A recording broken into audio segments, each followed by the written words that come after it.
What's going on, y'all? It's Kilo, and we are back for another episode of the regular podcast on the regular network. It's real.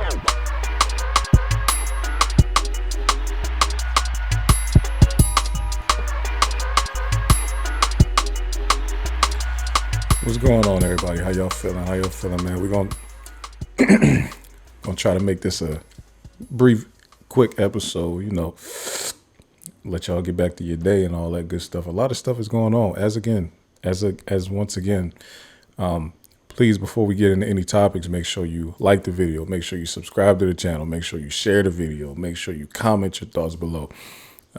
I need to see more engagement on these debates and cases of the week, man, because I really want to know what y'all think. I have been seeing some people in the comments. Shout out to everybody that has been commenting. But I need more. I need to know your thoughts, man. I need to know your thoughts. Last week's debate of the week was about exposing somebody who has exposed you to an STD. I've seen some people in the comments saying they need to put the lady in jail, or if somebody's doing that, they need to be in jail. It's a tough situation with the non-fatal STDs. They don't really want to throw you in jail for it. They probably give you a little fine, give you a misdemeanor or something like that, but they seldom throw people in jail for like herpes and stuff like that. Excuse me. HIV, AIDS, of course, they're going to throw you right in the thing. I think we got another good debate of the week topic this week, another good case of the week topic this week. I picked it, so of course I think it's good, but hopefully y'all do too. Excuse me. My throat is all crazy because I was laughing at videos for like the last 2 hours. So when I laugh a lot, start to build up so that's why my throat and my voice sounds like that. Now, how was everybody's week? Mine was cool. No therapy this week. Therapist wasn't available, so skip that. That didn't happen. It's all good. We'll get back next week. How was y'all week? Everybody good? You here? You didn't die, so that's that's at least a positive thing. Unless you wanted to die, which I hope not.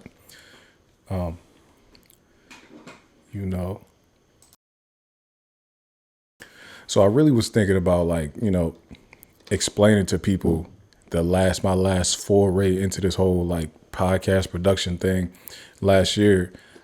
Most of the people that look at this podcast now, they don't know anything about this, but last year I had started working with somebody out on the West Coast on a podcast, right? Dude name was Cal Bees, right? So we started working. I saw him on some other podcast that I watch, and I was like, that dude is talented, but he's in the wrong space for what I think his talent is, right? Well, I think he's probably be the most valuable. I think he's in the wrong situation, right? And that's not to say that they was doing anything wrong with him. I just think that his content fit more like in the lane of what I was kind of doing. So I reached out to him. I was like, yo, I think you got talent or whatever. I got this network, and I've been having a hard time getting people that's really serious about doing podcasting for real. But I think he was serious. I think you serious, and I think you should come deal with me. So he agreed and all that, right? So we started doing the show. He was doing 2 shows a week. He was doing a Sunday, podcast, pre-recorded podcast. And on Wednesday, he would do a live stream, right? And on the live stream on Wednesdays, I would join it with him. That started in, I think, March 2024, right? I would get on the stream with him. We would bounce off each other, different ideas. He's from Cali in the LA area. I'm from Ohio, living in Georgia. So we had different views on a lot of stuff. We agreed on some stuff. And we started, doing the show like that. Two things coming out a week. We had clips coming out during the week on YouTube, and we had social media content coming out. It started to do good. He pretty much had there's 2 tiers of YouTube monetization, right? So he got monetized in 3 weeks or something like that, quick. The first tier, right? The tier where you can start getting super chats and super thanks and people can donate money to your channel and all that. He had hit that mark in just 3 weeks, right? So like I said, I thought he was talented or whatever. So I'm thinking all right, we on the right track. We can keep on doing this thing. And eventually he was going to blow up. That's what I felt. But something happened to where he started to beefing with the people he was cool with previously. And that led him to start saying stuff that I couldn't get down with. And it wasn't even about him beefing with them. It was about then he goes on No Jumper and says something that I completely was I can't get down with that. right?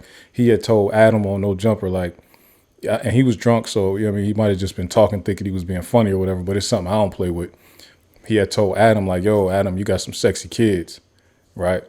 And me, I'm just like, I don't even know what else that joke could mean. I don't even. To me, that ain't even a joke, right? So I hit him up after I seen it that night.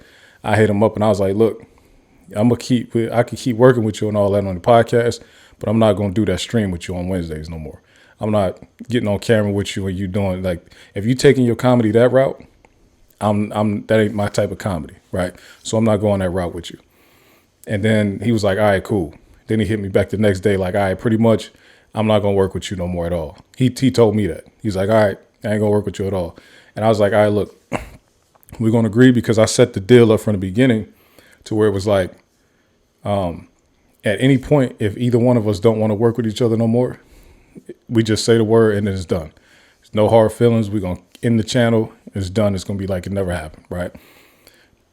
Excuse me. I told him, "Look, I'm gonna give you your footage. I got copies of it, and you know what I'm saying, go forward in life doing what you're doing." Right. But then he also, at the same time, when that was going on, he also started beefing with his TDE affiliations, right? Then he started going on the internet saying like Top Dog was the West Coast version of Diddy, and he was sexually assaulting some of his employees, and he started going crazy on his people, right? So then they end up threatening, I guess they was threatening him or whatever, so he ended up leaving California altogether, and then he pretty much didn't do any podcasts again after that. But I'm just like, I'm like, damn, I felt like he has so much potential, and I still think he does, and hopefully they'll forgive him out there so he can come back and continue doing his podcast or whatever. But I'm like, damn, he really just malfunctioned like that when we was really about to build something crazy. And I could have did what my whole plan was in the first place, which was find somebody that can blow up, and then I could go in the background, do this podcast stuff in the background, the production thing, executive production, creator of the show, that whole type of thing, right? And it just that was my real, like, my last shot that I really took at it. And it went sideways pretty quick. But like I said, it was fairly successful fairly quickly. Now I know a lot of it was like wrapped up in some drama and stuff like that, but that was mostly like the live stream. His show that he did every Sunday was also a very good show, and it wasn't based in like drama or anything like that. It would be based on topics I gave him, right? And he would do a good job talking about those topics. He was a smart dude. He was a smart dude. He had like a religious background, so he was good in different arenas. Being from Southern California, he used to work for TDE. He went to college. He was a dancer at some point. So he had a bunch of different like life experiences that he was able to talk about and draw from. And I just thought that, you know what I mean, he was a good person to have on my network. And I'm like, damn, it's gonna be hard, because I even feel like still like he was a very disruptive figure in West Coast podcasts at that time. And really that was like a year and some change ago. Even after they seen him and up till now, there still haven't been another character in the podcast space that was like him. You see what I'm saying? So I think really the lane is still wide open for him to come back and do whatever he was going to do, minus the TDE beef stuff. I think the lane is still wide open for him. Really, he still got, I'm assuming still got the same talent. Last time I seen, he was in Florida doing comedy out there, working out there, reconnected with his dad and stuff like that in Florida. So, but I do think the lane is still open for him. I don't know if he's trying to podcast from Florida, but I'm assuming it's not making a whole lot of noise, because I would have heard about it. So I think, like, you know, if he was going to change his approach to the comedy a little bit and not really go the route of discussing kids in a certain way or certain stuff, I could get back and work with him again if he wanted to. You know what I mean? But I brought that up to say there might be another situation coming up where I think there's somebody with some potential that I could rock with, that might want to start a podcast. And so this time it will be a woman. You know what I mean? I'm not going to announce anything right now, but this time it'll be a woman, and we'll see. You know what I'm saying? I'm a help at the beginning, you know what I mean? Do a little bit of consultation just to help out, get started and stuff like that. But as far as continued production and things like that, executive production, helping create the show, I don't know about that yet, but we'll see. So I'm only just letting y'all know because I might get back into the production of other shows thing, right? Speaking of that whole West Coast thing and the TDE and all this type of stuff, right? Nicki Minaj has made TDE public enemy #1 of the Barbs this week. And it's very crazy. She went on a wild rant. So first it started with, I guess, Punch TDE. He's one of the execs over at TDE, SZA's manager. Punch had tweeted something that said like broken Barbies, right? It was talking about a song that one of his artists was putting out. I guess Nicki Minaj took that as a diss at her. So she ended up going on the wildest rant. No, like she went on a Nicki type of rant, right? On Twitter, going crazy, talking about him, saying that he had been bullying her for years and he was doing stuff behind the scenes, harassing her, abusing, verbally abusing, emotionally abused, all type of stuff. She was accusing him of all type of stuff. And I was wondering, is Nicki mixing him up with somebody else, or is she thinking about the right Punch? Because I'm like, I never even heard that Nicki and anybody in TDE had any affiliations, had any business dealings, anything like that. So I'm trying to figure out, when does this bullying happen, or when does this, like, where she felt like she could sue or she could call the police or any type of harassment. I've never even heard of any of them crossing paths with Nicki Minaj. I don't know when it would have happened. You see what I'm saying? So that was interesting. Even Punch was on. I guess he reached out and spoke to Lauren LaRosa. He said he was just as lost as everybody else was. He don't know what she's talking about. Nicki said she had the receipts, but she didn't say what she had the receipts of, because like nobody even really understands what the issue was. But in the midst of her going at Punch, SZA gets involved somehow, because SZA tweeted something about Mercury retrograde, and Nicki also took that like it was a diss at her somehow, talking about Mercury retrograde is a diss to Nicki somehow. Well, she jumped in and started calling SZA ugly, saying SZA can't sing. She sounded like a bumblebee. She just went crazy on SZA also. She said, SZA was like, hey, I did it. I mean, this is the interesting thing, I think, right? Because Nicki does talk a lot about like women empowerment and stuff like that, but she does not miss the chance to absolutely attempt to destroy other artists, other women artists, accolades and confidence as it relates to the comparison between them and her, right? SZA is one that I wouldn't discuss numbers with. I wouldn't try to diminish her numbers. Her numbers are crazy.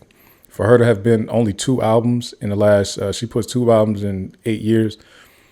SZA's numbers are crazy. SZA has done a bigger tour than Nicki Minaj has done. SZA is one of 4 black women artists in history to do $100 million tour, grossing tour, right? Or grossing arena tour, right? So SZA SOS album came out, and it's what it says. SOS is like 9 times platinum in 2 years. That's unheard of, right? So not only is she 9 times platinum with her most recent album that came out in 2022, the end of 2022, but her SOS tour did 100 million, and it was an arena tour, and she was the sole headliner of it, right? Nicki doesn't have $100 million tour at all. Now SZA is on one of the biggest tours as a co-headliner in history of music with the GNX tour. It is the GNX tour. It is like, it's mainly Kendrick, but it is a co-headliner tour, right? So this is on pace to be a $350 million tour. And SZA is a co-headliner on it. It's already the biggest joint headline tour in the history of music. So when you talk it, but like Nicki is more iconic, and she is the #1 in the thing that she does. SZA's not #1 in the thing that she does, but she is the biggest R&B artist out right now, like current, newer. I would say newer, because Beyonce is still active. SZA is still one of the biggest in the game right now. She was the biggest new R&B artist, somebody that came out the last 10 years. And her career numbers are amazing. And then she's a great writer. She did a lot of writing for the industry before she became a solo artist, right? So Nicki is iconic. She's the #1 woman rapper ever. But like trying to talk down on SZA's accolades is because she tweeted something about Mercury retrograde and you just assumed it was about you is kind of crazy when you talk the empowerment thing. And I know the Barbs, they like enable that type of behavior. They think like everything Nicki says right and everything anybody else says is wrong. If Nicki don't like it, they don't like it. But at some point, people have to get their mind together, right? Around that. So anyway, Nicki does the whole thing beefing with SZA and Punch a few days ago. And then Schoolboy Q's DJ, MacWop, enters the chat, right? Literally. Excuse me, damn, my throat. He is MacWop be live streaming, right? So MacWop live streams on a few days ago. I think was it Thursday or Wednesday? Either probably Thursday, right? He goes live, does his live stream, and in that live stream, he's talking about Nicki, clowning her, laughing at her, whatever like that. And he says something like, yo, you're gonna get put in a blender like your homeboy, right? Clearly, put in a blender does not literally mean put in a blender. But put in a blender like your homeboy, pretty much talking about Drake. Nicki and her fans take put in a blender to mean, oh, he's threatening violence. I'm assuming that they're talking about put in a blender the way Tory Lanez got stabbed up. That's what they're talking about doing to Nicki. Dang.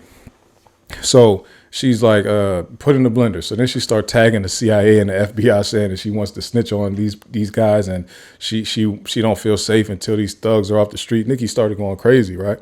When I say going crazy, I mean she started talking about how she doesn't feel safe and get these gang members off the street. And she started talking like that. And literally she was tagging the FBI and the CIA on Twitter, saying how they need to get these guys.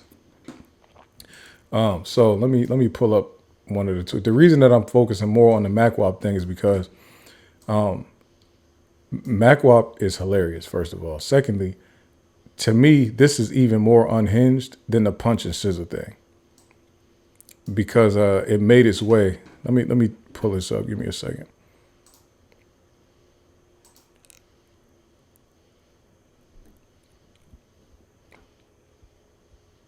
Oh, give me a second. Hold up. See if I could find. There you go. All right, let's read this. So, and Nicki, it clearly made its way to Nicki's desk, right? Nicki says, yo, MacWop, she tags him, right? Yo, MacWop, you could have easily arranged to shoot the fade with a man or whatever else you do, you B-made nigga. Talk ish, then hide behind police AN. Why you ain't privately drop your low, B? I want this man locked up before I feel safe to leave my home for work. There's one of the fans say, his name is Aaron Wagner. Nicki says, lock him up. And from there it devolves. It just devolves into something very crazy. Then she tags Rep Luna. This man just publicly threatened me. I've notified the FBI and CIA. I want this thug locked up, and I'm ready to talk about everything these people have done to me. Everything these people have done to me. So this person said, did he just admit that they use pay other people to take the lives of those who are inconvenient to them? And I don't know what that's. The funny thing is, this Rep Luna person is in Florida. So why did they tag her? MacWop is in L.A. Nicki is in L.A. and in New York. Why would they tag a Florida rep for this? I don't understand it. She said now niggas in prison gonna be doing the WAP because MacWop's name is MacWop. So you know. And then part of it, she's going back to her Desiree Perez Rock Nation beef. So a lot of the stuff that was going on with Punch also and SZA, she been going on Rock Nation rants for the last a long time. This perfect person said, perfect response. What they gonna call Nicki Minaj, a snitch? Please call her a snitch because that will lead us right to our next conversation. We listening, Rock Nation. Nicki said, hey, FBI, CIA, I'm willing to be a snitch just like Desiree Perez if it has to do with her, Rock Nation, or TDE. Somebody said Nicki Minaj came here to expose shady, illegal industry mess that's blocking her from doing her job, and now a grown man is online threatening her. Y'all don't see what's happening? Be for real. She said, oh, they sleep claiming they woke. Even Desiree Perez didn't know what was about to happen. Oh, they'll all know soon. Don't mind the ego. That's all fluff from very little insecure souls who are shriveling up inside.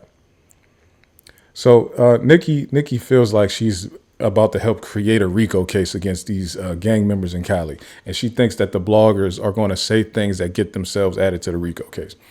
This is all very weird, to say the least, I'll say. But I do what I do say, I hope that Nicki does get the help that she needs. Whatever that help is, the people that think they're supporting her around her are enabling her. And it seems to me to be getting worse and worse and worse as the years go on. It does not seem to be healthy. It seems obsessive with something. And she might not even be obsessive with the people that she's like talking about on Twitter. She's obsessed with something, but it's not like we can't really tell what's going on. A lot of people blame it on drugs. I think it's beyond drugs. It's turned into some other mental health issue, right? So I would say let's just hope that Nicki is the greatest woman rapper in history, one of the greatest rappers of this generation for sure, male or female, definitely one of the most successful rappers of all time. You don't want to see nobody going out like that. I mean, she's looking crazy right now. It's not cool, right? It's not cool at all. I'm a fan of what they do, Mac Wap and the Wapulation and the Apollo and let the record reflect and Fig Community World and all. I'm a fan of all that, right? I don't get to watch it as much as I used to, but I am still a fan of it. And you know what I'm saying, they looked out for me when Schoolboy Q was in Atlanta doing his show. So hey, I ain't got nothing but love for what they got going on. But I do know that Mac Wap is like the closest thing you can be to a comedian without being a comedian. He's one of the funniest streamers and people on podcasts, period. So if Nicki think that some of the stuff she's saying on Twitter is going to make him like crash out or something like that, it's not, because he's hilarious. So of course, when Nicki did all this stuff on Twitter, and his response back to it was just more joking, more clowning, talking about how he was fake dancing like Safari. I mean, he was really clowning. That's really what he does best. So she's not gonna win that battle, and I don't think the barbs will get to him. Now, he works for TDE, and then he owns a weed company. So I don't think that they're not gonna be able to say anything to get him fired or nothing like that. I know that he has other businesses and stuff like that. So now they're not really gonna be able to affect his money. Now, I don't think there's a whole lot of overlap in fan base between. I don't think there's a lot of overlap in fan base between TDE and Nicki Minaj. So I'm not sure that if the Barbs turn against Kendrick, not Kendrick, but TDE, if they'll be able to impact their numbers like that. I'm not sure, because Nicki's biggest op, Cardi B, is one of the most successful number-wise artists of all time, right? So if the Barbs were not able to impact her numbers negatively, I don't think their power is more in like the harassment in the DMs, the harassment in the mentions, and the harassment in the comments.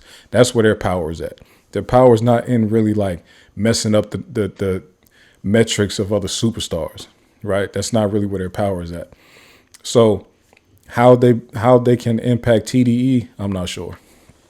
I'm not sure they will be able to have one, but they could, try to annoy Mac Wap as much as they can just be in his DMs for the rest of his life and be in his comments for the rest of his life, put in jail, you going to jail. They could do all that type of stuff, right?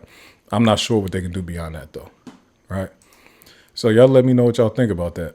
Let me download. I got to download the video real quick. It's not going to take long because the next thing I want to get into is another cat fight. This ain't a cat fight. This is a dog fight. Claressa Shields versus Layla Ali. Okay. To me, we are dealing with one of it's probably be the greatest woman fight ever. And maybe I won't say greatest. I won't say greatest fight ever. However,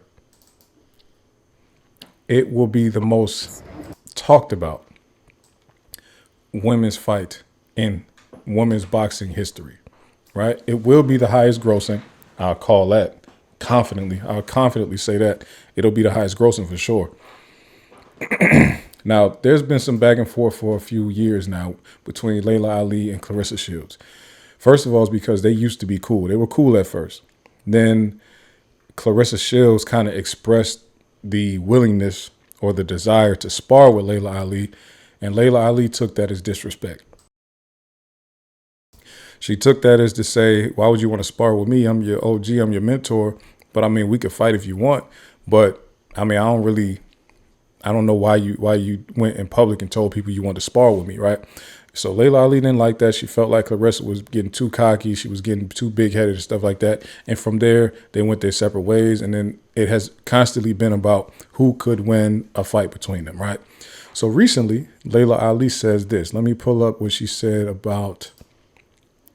Let me pull up what Layla Ali ended up saying about fighting or the potential to fight Claressa Shields.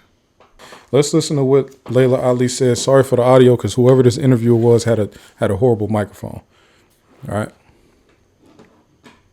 Layla, last one, Claressa Shields. There's rumors that you're gonna come back and fight her. What everybody's talking about it, or in the boxing circle. The rumor that I heard was that I said that unless somebody had 15, 20 million, don't even call me about this. That's all. Turkey has that money. Turkey's gonna set this up. I know it. Unless somebody calls me and says they have it, we're not even gonna have a conversation. I'm not trying to come back and fight, but if someone offered that kind of money, I would actually have to think about it. I'll talk to Turkey tonight. Do I look like I could fight again? Yes, you do. Yeah. I think so too. You're beautiful too. Okay. Layla, last. Okay. So if you couldn't hear what was said there, this was so today is July 18th, right? So pretty much on July 15th or 14th, one of these days, earlier this week, about 4 days ago, it was the 14th. Layla Ali did this interview and she said, "Hey, if somebody calls me with 15 to 20 million, I'll think about coming back and fighting." She didn't say that she would for sure, but she said she'll think about it, right? Here's what I think. I think that Layla Ali thought that she was saying a number so high that nobody would want to pay it, because not only would they have to give her 15 million, they would also have to pay Claressa very handsomely. And Layla is banking on the fact that Claressa would not be comfortable taking less money than her to fight her. I think that Layla was banking on that, right? What I don't think that she expected was for Claressa to be able to find investors for this fight this quick, which puts the ball back in Layla's court. Now, Claressa Shields goes and reaches out to whoever she needs to reach out to, and they end up coming up with the money in 4 days, $15 million. All right, so let's look at Claressa Shields' video first before we do anything else. That's not it. Before we do anything else, let's go ahead and find the Claressa Shields video. Oh no. I love Claressa Shields' energy. I can't lie to y'all. I can't lie. Love her energy. Give me a second to pull this thing up. That's what I'm talking about. That's what we like. Layla, I'm here with my team. I got great news for you. We got the 15 million. Let's make a fight between me and you, the best versus the best. The greats versus the greats. The GOAT versus Muhammad Ali's daughter, Layla Ali. Let's make it happen. Mark, what else do we got? Look, we have the two most prominent venues in this country, Cowboy Stadium and T-Mobile Arena, ready to go. They're extremely interested. We just have to finalize deals and dates with them. Most importantly, though, Ruben Branson, Win Records, thank you so much for supporting us, because that's what allows us to make this offer. Thank you very much, Mark. Win Records' assignment was to bring forth $15 million. We have the $15 million for Layla. Let's make this fight happen. That's what I'm talking about. So you saying we got the 15 million, we got the venue, and we got the dates. Now all we need is Layla Ali. Is we gonna make this fight happen or what? You asked for the 15 million and we delivered. Fire. Fire. Okay. First things first. Claressa Shields decided to make that announcement through TMZ. She wanted to make as much noise as possible. This announcement was made through TMZ Sports. She recorded this video and sent it directly to TMZ. So their watermark is all over it. Everybody who's showing the video is coming from TMZ. Now, of course, I know TMZ will buy stuff like this, and it's a huge story. I wish she would have done like her own video and gave more, like it's 1 minute and 17 seconds. But she did give us a lot of information, so I can't complain. Now, I'm pretty sure Layla Ali did not expect them to be able to get 15 million for a woman's fight that fast. I don't know why she didn't expect it, but she didn't. I don't think she did. I think she threw that number out there because that was like a tactic to be like, well, see, they won't give you my number, so I just won't be able to do it. The way that boxing is in these days, I don't know why she didn't think they would get it. Like this would be the biggest women's fight ever, right? If the biggest men's fight ever was Pacquiao versus Mayweather, when I say biggest, I mean money-wise. Pacquiao versus Mayweather, when there's like a $500 million split between these guys and Mayweather's leaving with $300 million, I don't know why she didn't think that they could find an investor to get together $30 million to pay her 15 and put together a card. Did you hear the venues that they said they have? I don't know who Mark is, but Mark said that they have the most prestigious venues in America, in the country. The Dallas Cowboys Stadium, this massive $1 billion stadium that holds 90,000 people, and then the T-Mobile Arena, which is in Vegas, another massive venue that's great for boxing events, right? So Claressa Shields has been able to secure the $15 million and then a stadium in Dallas or an arena, massive arena in Las Vegas to fight, one of the premier fight capitals right now. And she came back within 4 days and put that together. Now, I don't know who Mark is, but Mark seems to have secured it. They're waiting on Layla to get dates. But Win Records is who's putting up the money, right? And I did a little bit of digging. I found it. So if you're also seeing, Papoose is in the video, right? They keep showing Papoose. And some people are thinking, like, why are they showing Papoose? What does he have anything to do with this? Papoose is connected to Win Records. Those are Papoose's partners. I don't know what type of business they do together, but they're Papoose's people. I'm assuming that Papoose brought them to the table to put this money up for this fight, right? So I'm assuming Pap is going to get some type of finder's fee or some type of cut off of it for making a connection or whatever like that. Maybe some type of consultation fee, brokerage fee, something like that. But these people are Papoose's people. When Papoose was in Sierra Leone a couple months ago, he went with these guys. So Win Records is Papoose's connection. Right. I'm not sure who, I tried to do a little digging and stuff to figure out who Ruben Branson was, but I really couldn't find much. Even the website of Win Records is there's not a lot of information on there. Right. But we could pull it up just to read and see what they do. But there's not a lot of info on their website at all. And I'm looking at this and I know, let me pull it up so y'all can see it right quick. So looking at I'm not even going to lie. What I assumed happened is that they knew that they were about to make this announcement and they threw this website together right for this announcement. This little cookies pop up here, this pop up asking about the website uses cookies. This is from GoDaddy. This is a standard GoDaddy pop up that once you build a GoDaddy website, you'll have this standard thing right here, right? Now, a lot of websites have this, of course, but what I'm saying is they put together a little $20 website for this event. So they say they are redefining the music. Well, let me go to their homepage. Their homepage, this just a basic landing page. This just has this little logo in the top corner. It says Win Records right there, building legends. Welcome to the world of Win, where music, talent, and business come together to create unforgettable careers and defining moments. Win Records, but it's not showing any artists that they have signed to them, right? They're showing people here. Right. So I gathered that these are some African businessmen and they're doing promotions and stuff like that. But they don't have any of these artists that they're showing in this flyer, in this gallery here. These people aren't signed to them. These are just events, right, that they've been associated with. And that's it of their homepage. That's the homepage, right? They got it. OK, let's see what the talent is. Who are their talent? Khadijah. Okay, somebody named Khadijah, somebody named Emerson, they got King Los. Okay, King Los is signed to them. King Los, I know more so for battle rap, his battle rap connections than anything. He was a ghostwriter in the industry. He used to work with Diddy, ghostwriting for Diddy and stuff like that. So King Los is the only person on here that I know.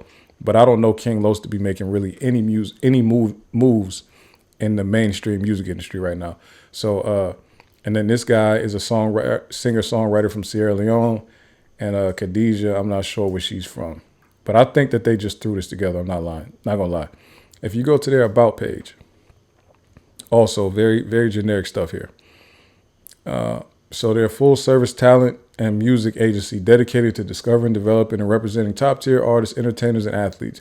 We specialize in artist development and management, brand partnerships, music distribution, publishing, tour development, and financing, marketing, and more. Ensuring our clients reach their full potential in a rapidly evolving entertainment landscape is a top priority. Let's scroll down a little bit because this is fluff. So what I believe happened is I feel like they just kind of added this here because this is in line with the whole Claressa Shields thing. Capital funding. Wynn Holdings is a trusted financial partner of tours, festivals, sporting events, and more. With personalized funding models available, finding the capital for your next event may be right at your fingertips. Reach out to us for more details. So, Papoose, keep your eyes open, man. Who you bringing in business with your lady, right? Because this is y'all treading dangerous waters, right? Y'all are treading into dangerous territory, I think, right? Just you know what I'm saying. Just knowing what I know, y'all are treading into danger. I'm not gonna say too much, but y'all are going into very dangerous territory, right? So. But this is Win Records. I felt like it was important to go to their website and look at, you know what I'm saying, look at this because we need to know who put together that 15 million for Claressa that fast, right? I'm gonna say, right, what I love about Claressa Shields, she's from Michigan, Flint, Michigan, and all that, right? I'm from Ohio. Claressa Shields really reminds me of a lot of the girls I grew up with. So I like her energy. Like a lot of people, they don't like her and all that. I don't have a problem with it. Like I love it. She talk crazy. I'm a big fan of it, but she's actually good at what she does. You know what I'm saying? It's not like she's talking like this and like sucks. There's a lot of people who do that, but she's not one of them. She backed it up pretty much every time. What Layla Ali is going to have to deal with is the fact that it's okay to say, look, the young girl got it, man. Are you going to go in there and let her tear your face up for 15 million? I mean, a lot of people would. I would take that money too, but it's like you're going to mess up your record. You know what I'm saying? You're going to mess up people's memory of you also. And it's probably going to be demoralizing because Claressa Shields is not one of these people that like, oh, she's a legend, so I'm not going to do her like that. Claressa Shields is a savage animal, pit bull. And she has a lot of years worth of pent up stuff that she takes out when she get in the ring. It's a dangerous thing to get into. I mean, I guess if you just really don't care, you know what I'm saying? They say Layla's 47 years old, so that's a nice check to like take you into your retirement years. Like, and 47 is early for retirement, but if you got a $15 million check, you could really live off that. Layla Ali has other businesses going on. I know she was doing cooking stuff, cooking show. She had cookbooks at one time. She covers boxing as an analyst, as an expert analyst. So, I mean, she definitely has money that she can get and access. But $15 million would help a lot for anybody. So I would say, you know what I mean, go get that money. If she turns down $15 million, that would be unfortunate because Claressa is giving you a chance to be on one of the biggest stages. This will be the biggest event in women's boxing history. Y'all about to be, we talking about stadium, headline in the stadium. I was interested to figure out who they would put on the undercards for this fight. It would be great. You got this women main event, 2 black women main event thing at a stadium or at a massive arena, and then you get some young up and coming men and women. Probably throw a celebrity fight on there just to get the numbers going. I think it would be good for pay-per-view, but I wouldn't mind seeing Netflix get that thing. You know, Netflix will give them their money right up front. So I just want to see it. And Claressa has a fight next weekend. So she's trying to get, you know what I'm saying? It might not be the smartest thing in the world to be looking this far past the current opponent. A lot of boxers don't even like to do that. When they're preparing for a fight, they will not even discuss another fighter until they get done with the fight that they're currently preparing for. So sometimes that could be a mistake. We'll see. Hopefully Claressa is locked in enough to where it doesn't throw her off thinking about this big payout that she's about to get with Layla Ali. I would say, where did Floyd and Pacquiao, they fought in like Vegas somewhere at a venue much smaller than what they're talking about fighting for Claressa Shields. But I will say, all of that money that he made for that fight was mostly pay-per-view. So they did record-breaking pay-per-view numbers. I think Claressa Shields and Layla Ali could at least, from pay-per-view, man, their pay-per-views could do $75 million for sure. At $80 each, $75, $80 each. The Floyd Pacquiao was $100. It was like $99, I think. So I think they could do about $75, $80, something like that. Maybe $50. Even if they do $50, they'll get more people to buy and not, you know what I'm saying, do the bootleg streams. At $50 for the pay-per-view, and it's probably be more like 65, they could probably make about 75 million off the pay-per-view. And then they do the sponsors and then the ticket sales for the event. Man, they about to make so much money. And I think the people investing their money in this fight feel like they can easily make their money back. But man, boxing events, that purse that they pay these fighters is so high, man. That's a risky thing when you're not dealing with like the Tank Davises and the Floyds and the even people like the Deontay Wilder when he was in his peak. It's hard to really gauge it. But I mean, Claressa Shields is like box office. So shout out to her, man. She got that money up, put on for the Midwest, make it look good. But Layla Ali better be safe. Be careful. Be very careful. They out there hunting rabbits for surely. And shout out to Pat Poose, man. Shout out to Pat. Pat putting his, you know what I mean? They act like Pat was just using the ladies and all that. Now Pat is bringing massive business deals to the table, helping them get investors and venues and all this within days. Literally within days. I'm surprised that they didn't reach out to like Floyd or something like that. I'm sure Claressa could easily get in touch with Floyd. Floyd put that money up or anybody else in boxing that has money like that. I'm surprised they're letting an outsider come in and get one of the biggest boxing events ever. I'm very surprised at that. Okay. Shannon Sharpe. I don't even have a lot to say about it, but I just, you know, we did a whole, I don't know if I did a full episode about it, but I definitely talked about Shannon Sharpe getting, having a case be filed against him. So we'd have to talk about, dang, was I even doing I don't even know if I was doing my podcast. No, I wasn't. I wasn't even doing my podcast when this happened. So I might not have did the whole thing about Shannon Sharpe. But anyway, I would like to show y'all that Shannon Sharpe has had his case dismissed. Right? Let's read it. Tony Busby is the one that put it out there. Tony Busby, Jane Doe versus Shannon Sharpe. And I got this from Brown Girl Grinding, which is Lauren LaRosa. On April 20th, 2025, the Busby law firm filed a complaint in Nevada making several allegations against Shannon Sharpe on behalf of the client, both sides acknowledging a long-term consensual and tumultuous relationship. After protracted and respectful negotiations, let me get this on. Oh, I screenshotted it out.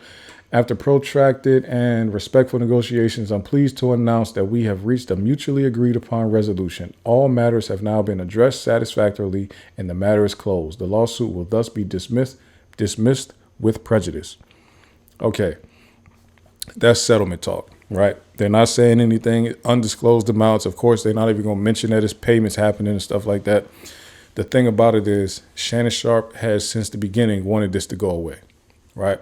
So it makes sense. Like, we could do this as private as possible. They got on the phone with the judge. They got a mediator involved. They got lawyers involved. They got the bankers involved, all of this, right? Shannon is like, look, the quicker we get this and the quieter we get this out of here, the faster I can move on, get back with my partners and stuff like that, right? Because when they say the case will be dismissed with prejudice, they had to negotiate that, not just with Shannon Sharpe's side, but they had to negotiate that with the judge, right? Because you had to say, hey, judge, here's the terms of our agreement. They're going to pay us this much. And in turn, we are requesting, we'll give them what they're asking for, which is dismissed with prejudice, right? So this case can never be brought back up. So it must be a win-win for both sides. I don't know if Shannon will address it. He probably won't, though, because we've seen the text messages, we heard the phone calls and all that. So the best course of action is let's just get past it. Let's not go into a courtroom and have them bring whatever else evidence that they have. It was a $50 million lawsuit originally. And supposedly, earlier in the year, like Shannon, this is what they said, is that Shannon had offered $10 million and they turned it down. I don't know if that's true. That probably was a lie. But if he felt like the evidence against him was bad enough or whatever, he felt like it was a shakedown, he probably just said, you know what, pay it. I'll make the money back. Just be done with it. I just don't want to deal with this anymore. So maybe the $10 million rumor was a lie and maybe they settled for, $5-10 million, something like that. I don't know many lowlives like that girl who was suing them. I don't know many lowlives that would turn down $10 million. Most of the time they'll fold for 5, 10, 2 million, really. I mean, most people will fold for that. But people who are really just like chasing the bag and stuff like that, they don't really have good long-term vision. They're not good with foresight, stuff like that. So they will, you throw a couple dollars at them and they'll eventually fold. There's a number that they'll see that'll break them down. So shout out to Shannon. Now you can get on your path to rebuilding your reputation in the industry. People already felt how they felt about you, so you're not going to really be able to change people's mind, but you can continue making good interviews. And I know that I just watched Shannon Sharpe's interview with Flau'jae, so he really hasn't missed a step at all, honestly. He don't seem to be fazed by any of this stuff. People don't, it's so awkward, people don't even want to talk about it really to him. So nobody's interviewing him and asking him about it. And really, this story kind of squashed his involvement with the whole Fox scandal, which, by the way, Joy Taylor just got fired this week, they say. So, I mean, I don't know. I guess this is the best case scenario for him to move forward. Shout out to Shannon. Like I would have told y'all, I might have said it on Twitter, but Shannon Sharpe's jersey is the Broncos jersey, 84. First jersey I ever had. So I've been a big Shannon Sharpe fan since I was little. I grew up a Broncos fan, so I was always a big Shannon Sharpe fan. I used to argue with people, Shannon Sharpe is better than Tony Gonzalez. Like I was that kid, right? Always been a Shannon Sharpe fan. So it's good to see him get up out of that. But we know what it was because we seen the text message. So we know he was on some bullshit, but he might not have needed to be sued for $50 million for that. You know what I mean? But please get with women closer to your age, man. Leave 22, 23 to 20, anything. When you're in your mid-50s, you shouldn't be dealing with anybody in their 20s. That's just how I see it, right? And speaking of wild affairs and relationships or entanglements, however you want to describe it, something that has gone extremely viral. Something that's gone extremely viral is a case where, look at this, a case where a tech CEO has been caught on a Jumbotron at a concert cheating on his wife with none other than the head of HR at his company. Can y'all believe that? Let me put the headphones on because this is the most awkward cheating thing in ever. All right. Let's see here. Let's listen. Let's listen in. Yeah. Oh, look at these two. All right, come on. You're okay? Oh, what? Either they're having an affair or they're just very shy. Let's watch again. Oh, look at these two. All right, come on. You're okay? Oh, what? It's like you could just like feel that. Either they're having an affair you could or feel they're that just for very them. shy. Hold on. Yeah. Oh, look at these two. All right, come on. You're okay? Oh, what? Either they're having an affair. These two. Like, look at the duck on. Look at the duck on. Okay?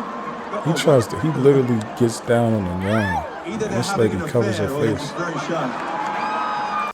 Now, this lady right here, right? The lady with the extremely red face. The questions have been around her with saying that she is the second in command in HR behind this Kristen Cabot lady, right? But the company came out and said that lady is not the lady who y'all are accusing her of being, and that lady right there with the red face does not work at the company. There were no other employees of ours at that company except for the two cheater pumpkin eaters, right? But I don't know. Because this lady looks like she knows what's going on. She's extremely nervous and embarrassed, and she's red. If she does not know what's going on, why does she look like this? Having an affair or they're just very shy. Look at this. That lady knows something. If she's not an employee, why does she think? Why is she acting like that? Either they're having an affair. And why does the CEO? I mean, why does the HR lady turn directly to her to confide in her in this moment of embarrassment? Look at the body language. They definitely know each other. That's not a random person. Either they're having an affair or they're just Look. very shy. Look at that. She ducks behind this lady. They know each Look other. at these two. All right, come on. You're okay? Oh, what? Okay. So why is this important? Not the. Oh, actually, in line with this. Give me a second. We gotta go to something else. Hold on. Because this is applicable. Drewski has a skit for everything. There go daddy, y'all.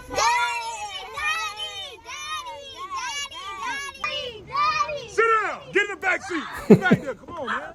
You're doing too much. Sit down. Hey, baby. Come on, pull up. Let's go. There go daddy, y'all. Drewski. The reason that the Drewski, they say that this is how that man, that's how that man be coming home from work every day, acting like how Drewski was acting in that skit. So this is a magnificent blunder on the part of that CEO. His wife has taken his last name out of her bio on her social media accounts. So you better believe he's cooked. So let me real quick. The man's name is Andy Byron and he's the CEO of a company called Astronomer, right?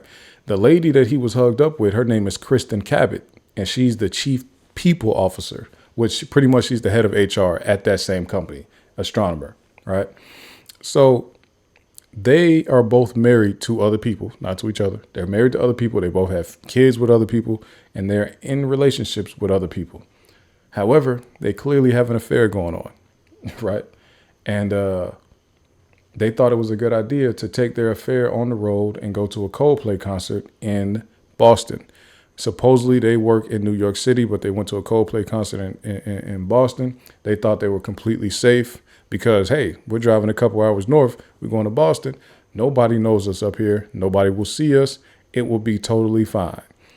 They didn't realize that Coldplay does a kiss cam like an NBA game. I didn't know that either. I never seen a concert with a kiss cam, but apparently this is something that Coldplay does. Now, if you are and they were at Gillette Stadium, right? So this is a huge venue. So you would never think that the camera would find you, right? But once you realize that kiss cam has started, and you know that there's always the potential that kiss cam is going to find anybody who looks like they're a couple or booed up or hugged up, anything like that, right?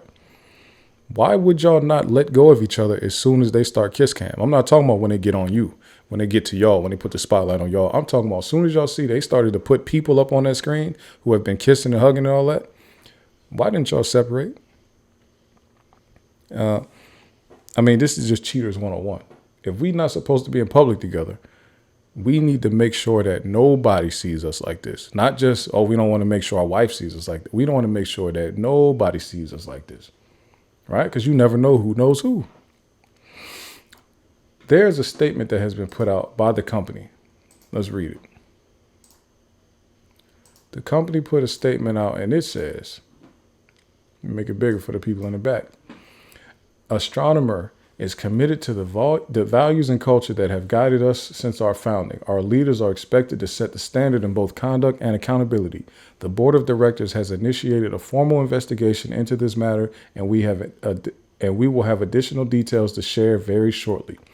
Alyssa Stoddard was not at the event, and no other employees were in the video.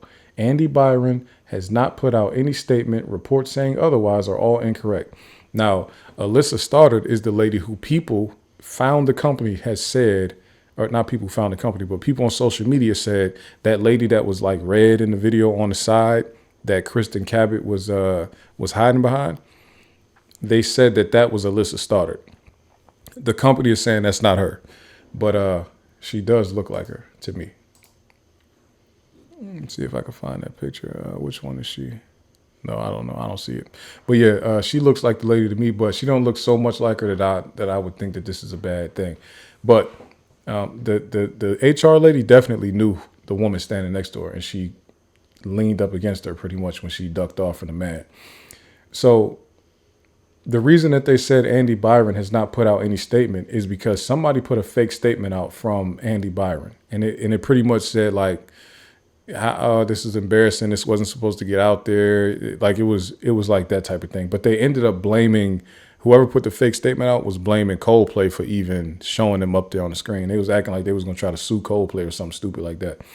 But either way, it was a fake statement. Astronomer put out the official statement. Likely they'll be fired. I don't see any other way around it, because you got to think, this is $1 billion tech company, right? The company is worth like 1.2 billion. The man has been CEO for a couple of years now, not long, like 2 years, and they have been unknown to most people outside of their clients list for a long time, and now they have a massive scandal that has made its way around the world. Because when I was looking this incident up, I was finding articles in India talking about this, like within hours of it being out. So because they're a tech company, there are people interested in this all over the world. And there's horrible marketing for your company now to find out that for people to find out who you are based on a scandal at a Coldplay concert. Like, this is wildly viral right now. So, failure on the part of these people, you know what I mean? Shout out to them for getting caught in such a horrible way. You never want to get caught like that, but I mean, if y'all are idiotic, then I don't know what else to say about it. But that was not smart. That was not smart at all. That wasn't smart at all.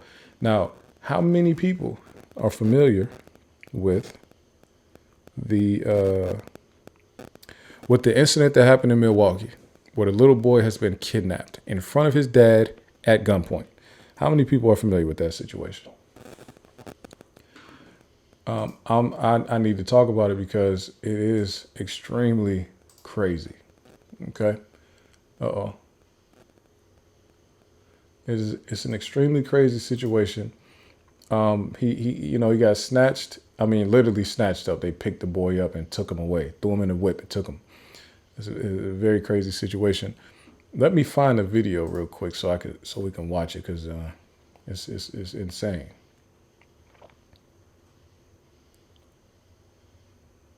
It is insane. I'm sure everybody has seen it by now, but it's a very crazy video. Dang it. There's a crazy advertisement playing right now, so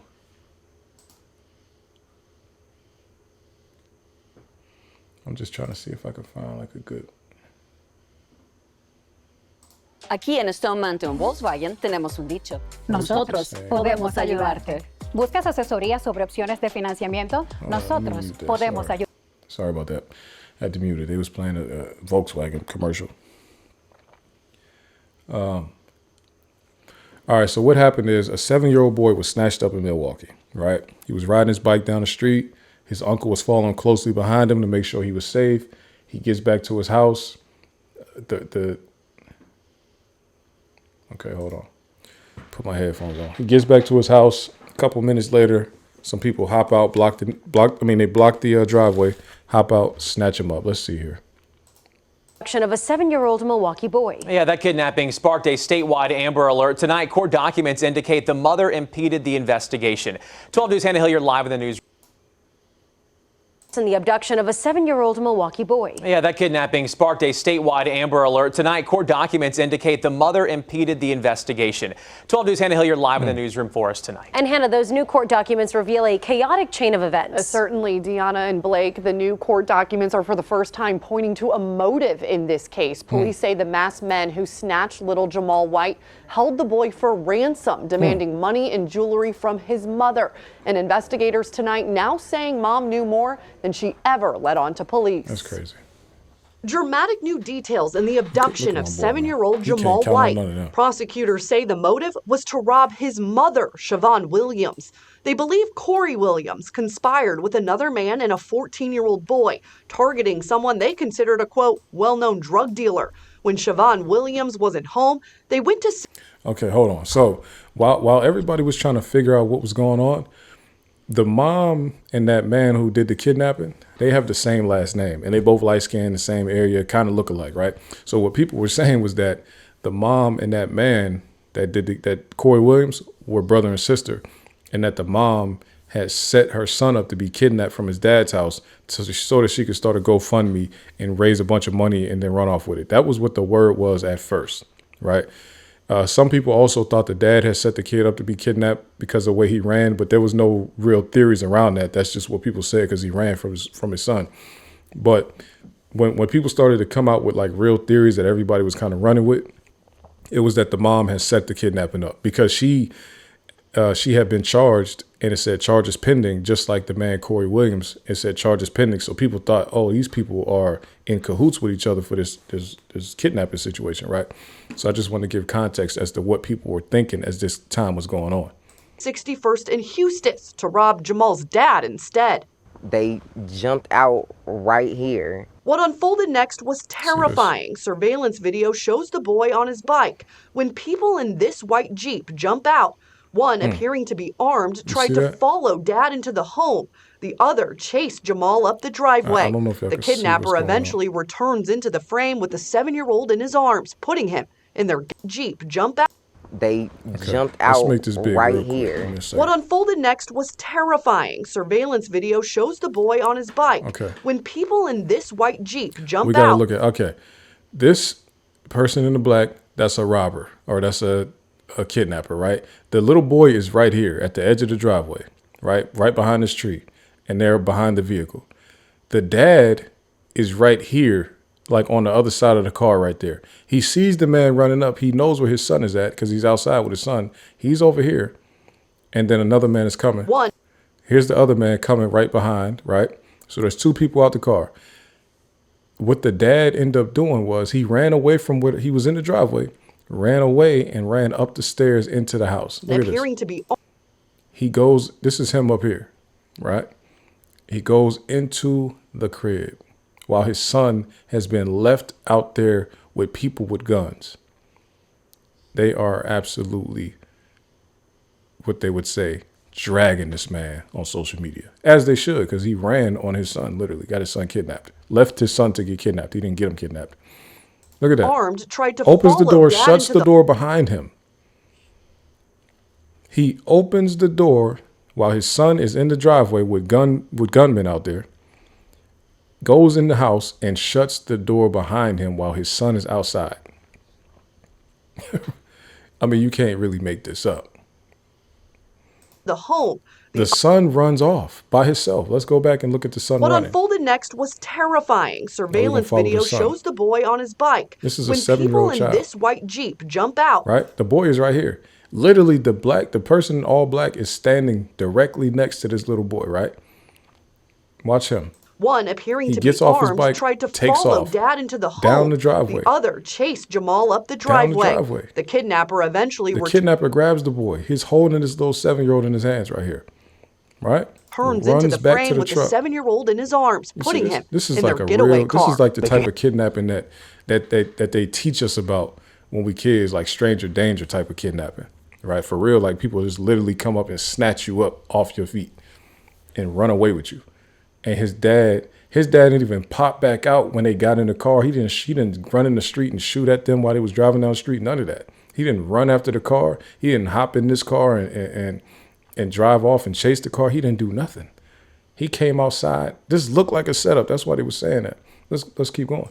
If you have any information, just please call authorities. We just need him home safe. A criminal complaint says the little boy heard the accused abductors talking to his mom on the phone and, quote, heard his mom say that she was going to come and pick him up, but she never came. When investigators questioned him, he, quote, teared up during the interview because his mom did not pick him up. Talk about trauma. So not only does his dad run from him while he's, on his way to being kidnapped, right? Hold on, let me see. Not only does his dad run from him while he's being kidnapped, right? Shut the door behind, shut the door, leave his son outside to be for whatever to happen to him. But then he hears the kidnappers on the phone. This is like a movie. This boy's life is like a movie. He hears the kidnappers on the phone with his mom saying, hey, come get your son. We need $100,000 and some jewelry. She said, yo, all right, yeah, I'm on my way. I'm going to get this money together. I'm going to come get him. And then she just never showed up. The first people he sees when he's getting rescued is the cops. So he's thinking like, damn, like they just left me in here. That same criminal complaint says the kidnappers demanded $100,000 in jewelry in exchange for Jamal. In total, investigators believe the suspects called Jamal's mom 40 times. They grabbed that little boy. All right, so if y'all didn't hear what they said at first, The robbers was actually trying to go rob the mom, right? They went to the mom's house to rob her. The mom wasn't home. So they said, okay, we're going to go to the dad's house, the baby dad's house, and rob him, right? And instead of robbing him, they saw the little boy outside. And because the man ran in the house, they just snatched the little boy and figured we'll just hold him for ransom and we'll get the mom to give us the money like that. Because they're saying that the mom is like a drug boss, right? She's selling big weight in the neighborhood. But I'm going to read the article after this so y'all can hear it. It's from 7:33 p.m. Friday to 2:39 blowing her a.m. phone up. Saturday. Again, they said that Corey Williams was with a 14-year-old. So this idiotic stuff was going on. All while police searched for him, and a statewide Amber Alert was later issued. A just unsealed search warrant says Siobhan Williams, quote, repeatedly refused not only to provide a statement, but also to disclose information regarding the kidnapping of her son. Quote, this impeded the police investigation. Oh, my Lord, they got him. That's him. Police did eventually find the 7-year-old in the home where they found suspect Corey Williams. Look at this nigga, man. I mean, he looks like he would do something like this. I ain't gonna lie. He looks like the type to do something like this. But when these pictures came out, they was like, oh, that's that lady's brother. Like, they look similar enough that you could believe that they brother and sister. Hiding in the attic. He was hiding in the attic like an ignoramus.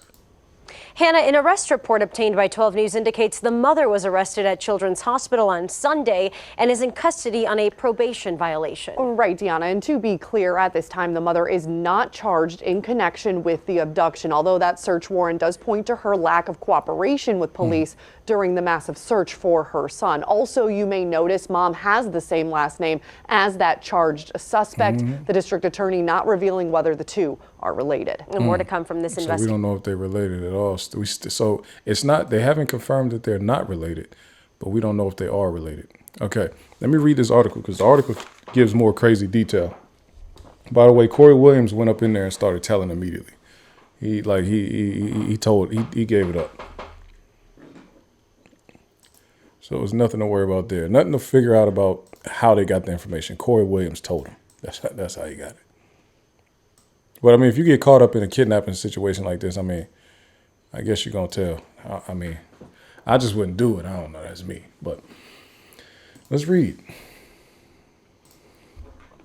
Milwaukee. Prosecutors filed charges Thursday against a man arrested in connection with the abduction of a 7-year-old Milwaukee boy on Friday, sparking an Amber Alert. It should be an Ebony Alert, I thought, for black kids. Or maybe it's only black girls. I don't know. Corey Williams, 25, is charged with kidnapping and taking a hostage. According to the criminal complaint, Williams was found in the attic of a duplex near 39th and Lloyd, where the boy was found Saturday. The criminal complaint, okay. When Milwaukee Police Department detectives spoke with the boy, he said that he was in a dad's driveway. A man chased him and grabbed him by the back of his shirt and took him. He said he was in a car with 3 unknown men. They drove to the house where police eventually found him. Okay, so the 3 unknown men were the 2 that hopped out and grabbed him. One was a 14-year-old, one was a 38-year-old, and then the one driving was Corey Williams, the 25-year-old we just seen his mugshot. When they got to the house, he went inside with the man who drove the car. The boy said he heard the man talking to his mom, heard his mom say that she was going to come pick him up, but she never came, according to criminal complaint. When shown photos, the boy identified Williams as the man who drove the Jeep when he was taken. The complaint says Williams told police he was contacted 2 weeks before. Excuse me. Now, this is them putting their criminal mastermind plan together. Real idiotic shit going on. The complaint says Williams told police he was contacted 2 weeks before the kidnapping by a 14-year-old who planned to rob the boy's mother. So you 25 and a 14-year-old hit you up with a plan to rob somebody, and you go with the 14-year-old's plan. Y'all done come up with nothing else. Y'all went with what the 14-year-old said. Okay. Williams said the mother, Siobhan Williams, is a well-known drug dealer and flaunted money, and that he has seen her with bricks of drugs during FaceTime calls. Okay. Williams is a well-known drug dealer and flaunted money, and that he's seen her with bricks of drugs during FaceTime calls, right? So anybody that was on FaceTime with her is likely an associate, because why would she be on FaceTime with anybody, let alone on FaceTime comfortable enough showing the drugs in the background? So that 14-year-old boy was close somehow. He's close with the family at minimum. Close enough to be idiotic enough to steal their son. Williams said the 14-year-old planned to rob her on July 11th, so Corey Williams left work early and borrowed his girlfriend's white Jeep Renegade and picked up the teen and another person. Those two had guns and were wearing face masks, the complaint said. Corey Williams told police the plan was to go to the mother's house and rob her at gunpoint, but when they got to the house, they didn't see her. Y'all should have broke in the house and took the money. Williams said the 14-year-old suggests robbing the boy's father, so they went to the house near 61st and Houston Streets, where they saw the 7-year-old and his father in the front of the home, according to the criminal complaint. The 14-year-old and the other person got out the Jeep with handguns. Now I'm wondering why they didn't say the names of these other people. They just keep saying the 14-year-old and the other person. The other person is a 38-year-old man. He's the oldest of the bunch. They all act like crackheads. The teen grabbed the boy and put him in the Jeep, and they drove off. Corey Williams said that he got in an argument with the other two about taking the boy, the complaint says. Corey Williams said the plan changed, and they contacted the boy's mother that night and demanded $100,000 and jewelry in exchange for the boy, and they were going to meet at a nearby park, but she never showed up. Y'all probably went to that park, and they followed y'all back to that house. When they became aware of the Amber Alert, Corey Williams said the teen and the other person left, leaving Williams and the boy at Williams' home. Corey Williams said there was a conversation of whether the other individual or the 14-year-old should harm JDW to show they were serious, but that was not acted upon. Williams said the police arrived at the residence. He hid in the attic and left the 7-year-old in the bedroom. The 14-year-old has been arrested. Police have also arrested the 38-year-old man. The 7-year-old boy is safe in custody of Child Protective Services. A search warrant, WISN 12 news obtained shows the suspect called Jamal's mother upward of 40 times as her son was missing. The same court document shows Siobhan Williams repeatedly refused not only to provide a statement, but also to disclose information regarding the kidnapping. She was about to get some street justice. Siobhan Williams is a thug, but she's about to catch her a little crazy case now, because now everybody knows that she's getting money. She's getting enough money that they thought she had $100,000, and she told them she was going to get it. Sorry, I got to respond to the homie. Okay. Now, this is all like, I've looked at a lot of the content around this all week because this is a crazy situation. Let me go. The dad's Facebook has been very active this week, right? Because the dad is crazy.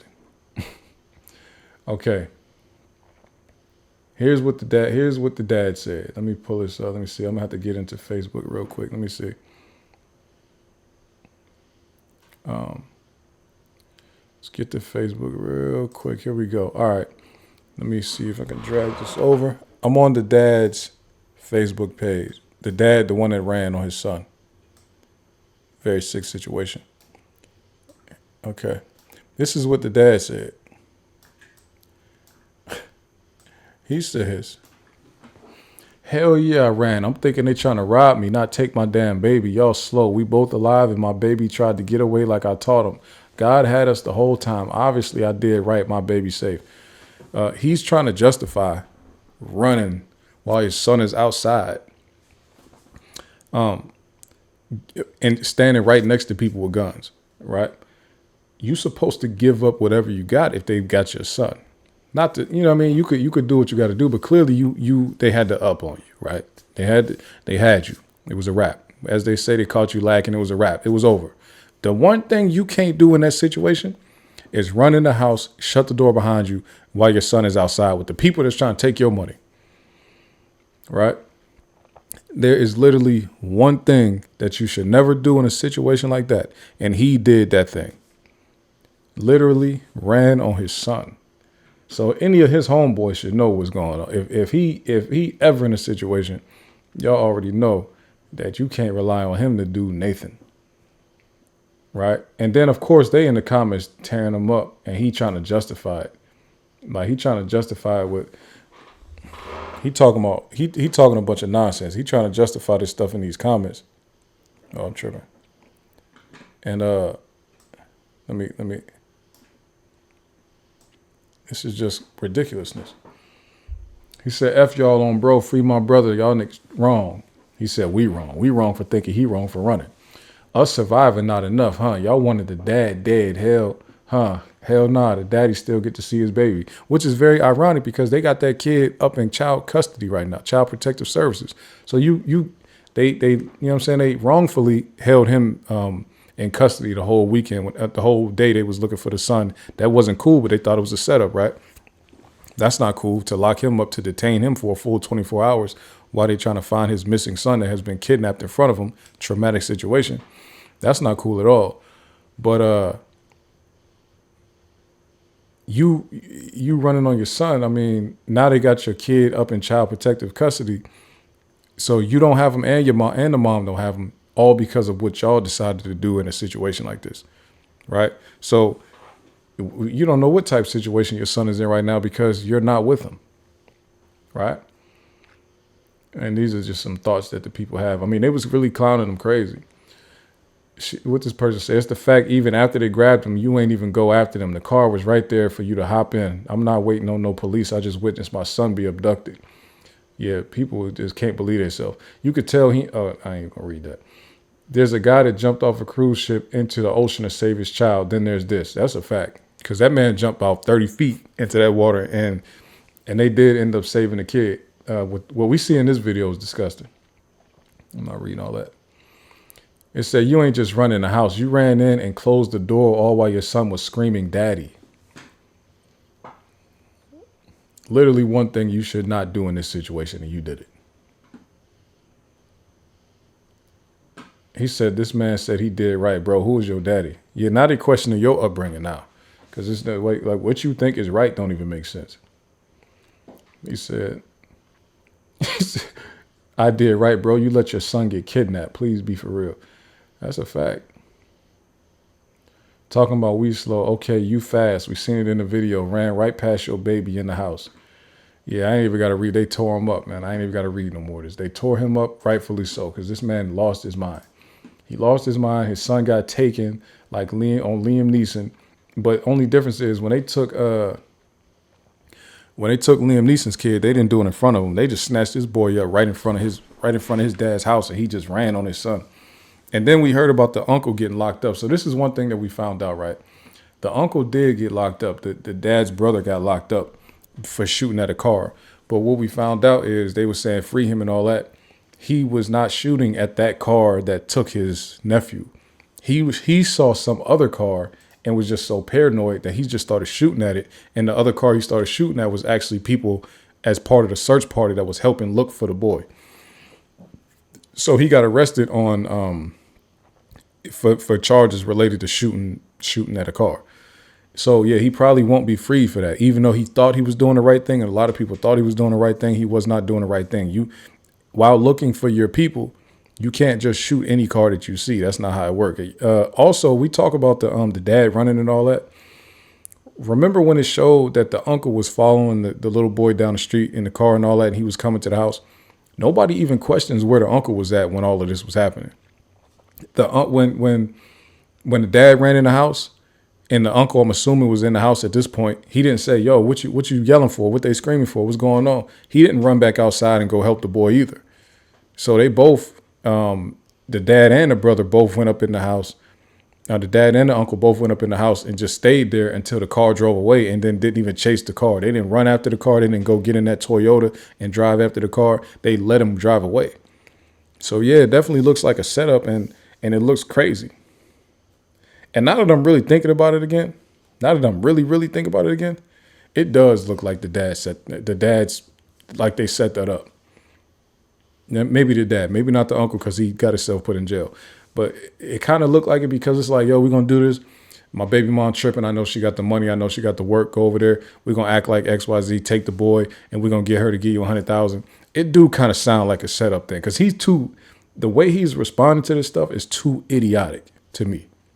He don't sound like sad about it. He sounds like idiotic. You know what I mean? So he should be embarrassed. I can tell he's embarrassed, but he sounds too much like trying to justify it.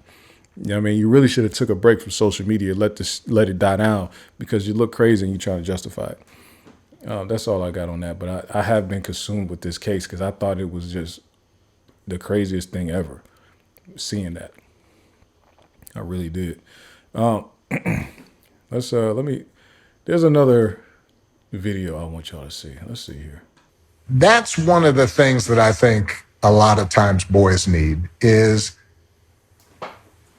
not just exposure to one guy. Mm-hmm. One dad. One dad. No matter how good the dad is. He can't be everything. He can't be everything. And then that boy may need somebody to give the boy some perspective on the dad. Yeah, right? yeah. One of the most valuable things I learned as a guy was I had a gay professor in college at a time when openly gay folks still weren't out of line, who became one of my favorite professors. Okay. The overall conversation is about raising boys, what you should do to raise boys, how you can raise boys properly, all this type of stuff. Interestingly enough, only one person on this podcast, this episode specifically, has a son. Michelle and Barack have no sons. I don't know why that was such a big focal point of this conversation, raising boys. Y'all ain't raising no boys. So why is this even a topic? Right? And that's not to say other people that don't have kids or have a specific gender of child can't talk about their opinion on it. But I'm wondering why it was such a prominent focus of this interview. Why is it such a prominent thing for Barack Obama to come on the show and talk about raising boys, a task that he has never taken up? Very odd to me. I don't know why it's a thing. And was a great guy and would call me out when I started saying stuff that was ignorant. Mm-hmm. You need that to show empathy and kindness. And by the way, you need that person in your friend group so that if you then have a boy who's gay or non-binary or what have you, they have somebody that they can go, okay, I'm not alone in this. Yeah. Right. So and that's essentially the way people are interpreting what he's saying is that Obama's saying you kind of need a gay friend or a gay mentor so that he can kind of tell you when you're being ignorant a little bit or when you're doing something stupid or doing something you shouldn't be doing. Or if let's say your son might turn out to be gay and he might need somebody that he can relate to, that can relate to him. So the people are interpreting it that he's saying that boys need a gay man around, right? So that brings us to the debate of the week question. Do you think men need a gay friend to tell them if they're wrong or ignorant? Why or why not?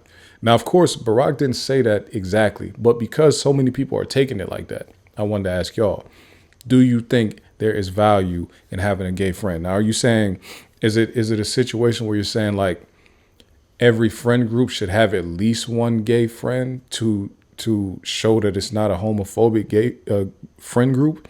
Or is it to say, no, it's not about showing whether or not it's homophobic. You should have a gay friend so that they can really do some checks and balances to make sure that this is a properly functioning friend group.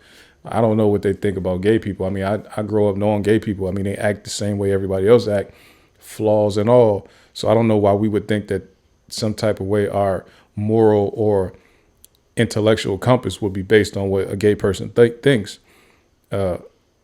And because they're gay, not to say that there's not gay people that couldn't be a moral compass or an intellectual compass or something like that, but it's not because they're gay. It's because they were either morally sound or it's because they are intellectually sound. It wouldn't be because they're gay. So it is odd that he specifically called out just because his mentor was gay, that he's calling out like, yeah, you know what I'm saying, having a gay person would help with these things, when it should be having a person that has their head on straight will help with these things. If they're gay or not shouldn't matter. But I want to know what y'all think. Do you think men or boys need a gay friend to tell them if they're wrong or ignorant? Why or why not? That's the debate of the week, man. Please let me know what you think about that. And then the case of the week. The case of the week is a crazy one, man. It is it's crazy to me, but we'll see what y'all think about it. We will see what y'all think about it. I might have to chop and screw this clip. Yeah, I gotta chop and screw it. Hold on, give me a second. Yeah, some of y'all might have heard about this already. Georgia teen charged with killing her mother and stepfather earlier this year. Just craziness, man. White people, what y'all be having going on, man? What do y'all be having going on, honestly? 17-year-old is accused in connection with the fatal shooting of couple in February. This is what I did a clip. I did a podcast about this a long time ago, and I said, when police arrest black people and make them prove or make us prove why we should not have been arrested. When it comes to white people, they will do the investigation first before arresting anybody. They'll do the investigation first and figure out if they should arrest you, right? So it's a totally different thing. Like they'll arrest a black person first and then figure it out later, right? As we just seen with the boy getting kidnapped in the Milwaukee situation, right? His son gets kidnapped in front of him, and the first thing the police do is lock the dad up. Think about this. Son kidnapped in front of me, and somehow they lock me up so I can't go look for my son. And then you have to sit in this jail and tell us why you are innocent of what we think you could be connected to. Now, that's opposed to this girl, this white 17-year-old girl, kills her parents in February and is not arrested until July. Let's read. A Georgia teenager who grieved for her mother and stepfather on social media was arrested and accused of fatally shooting the couple back in February, authorities said Thursday. Sarah Grace Patrick, 17, was charged with 2 counts of murder and 2 counts of aggravated assault in connection with the slayings of Kristen Brock, 41, and James Brock, 45, Carroll County Sheriff's officials said in a statement.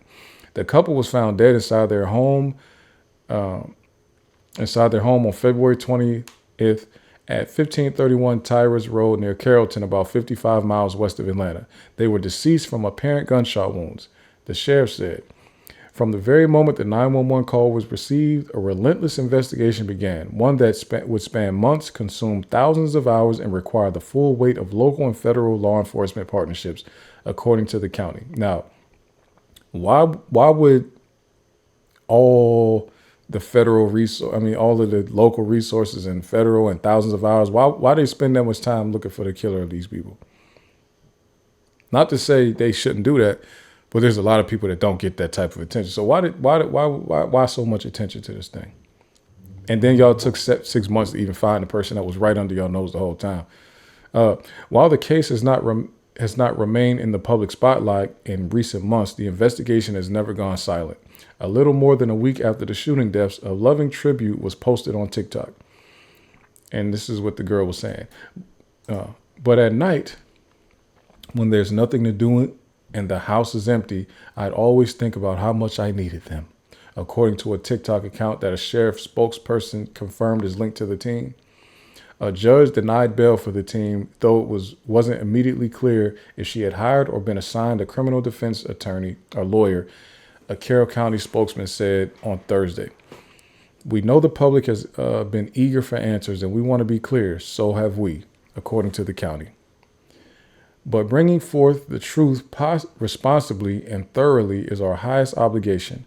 We are proud of the unwavering commitment shown by every member of this agency, and we stand behind the process that has led us to this arrest. I don't care about none of that. Where's her mugshot at? They are charging her as an adult. Where's her mugshot?